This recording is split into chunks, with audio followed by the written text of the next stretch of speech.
দেখতে পারছি দীর্ঘ 14 দিন ধরে জাতীয় প্রেস ক্লাবের সামনে আপনারা অনশন করতে আসছেন।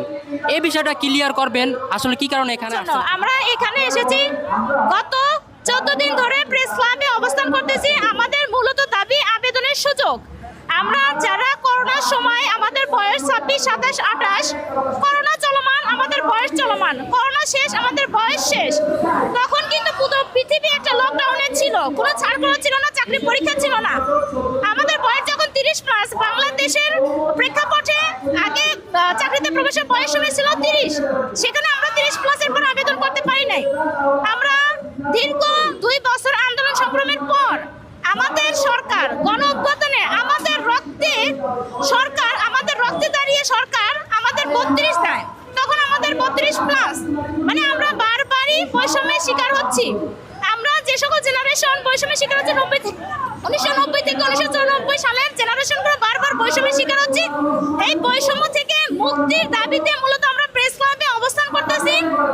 এই অবস্থান কর্মসূচি যদি আমাদের ঊর্ধ্বতন কর্তৃপক্ষ আমাদের দাবি মেনে না নেয়, তাহলে এই অবস্থান কর্মসূচি চলমান থাকবে। দেশবাসীর কাছে আমাদের একটাই চাওয়া, আমরা উচ্চ শিক্ষিত পোস্ট গ্রাজুয়েট ছেলে মেয়ে কেন প্রেস ক্লাবের মতন জনজীর্ণ পরিবেশে আছি?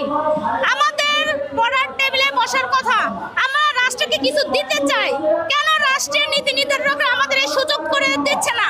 আমরা দেশবাসীর কাছে আমাদের একটাই চাওয়া যে আমরা যারা উচ্চ শিক্ষিত জেনারেশনদের সুযোগ দেওয়া হোক, আমরা রাষ্ট্রকে কিছু দিতে চাই। এটা আমাদের পদযাত্রা, আমাদের দাবি না মেনে নিলে আমরা আত্মঘাতী সিদ্ধান্ত নিয়েছি। আমরা আমরণ অনশনে যাব।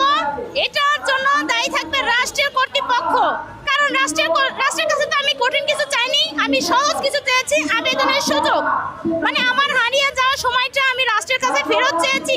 রাষ্ট্রের এমন কঠিন কাজ না যে তার সমস্যা হবে, বরং আমরা রাষ্ট্রের অর্থনীতিতে অবদান রাখবো। আমরা আবেদন ফি আমাদের কাছ থেকে না হবে, এটা রাষ্ট্রের অর্থনৈতিক অবদান। আমরা রাষ্ট্রের অর্থনৈতিক অবদানের অংশীদারিত্ব হব। আমাদের দাবি আগামী 31শে ডিসেম্বর 2028 সাল পর্যন্ত আবেদনের সুযোগ দেওয়া হোক, ন্যূনতম 3টা বছর।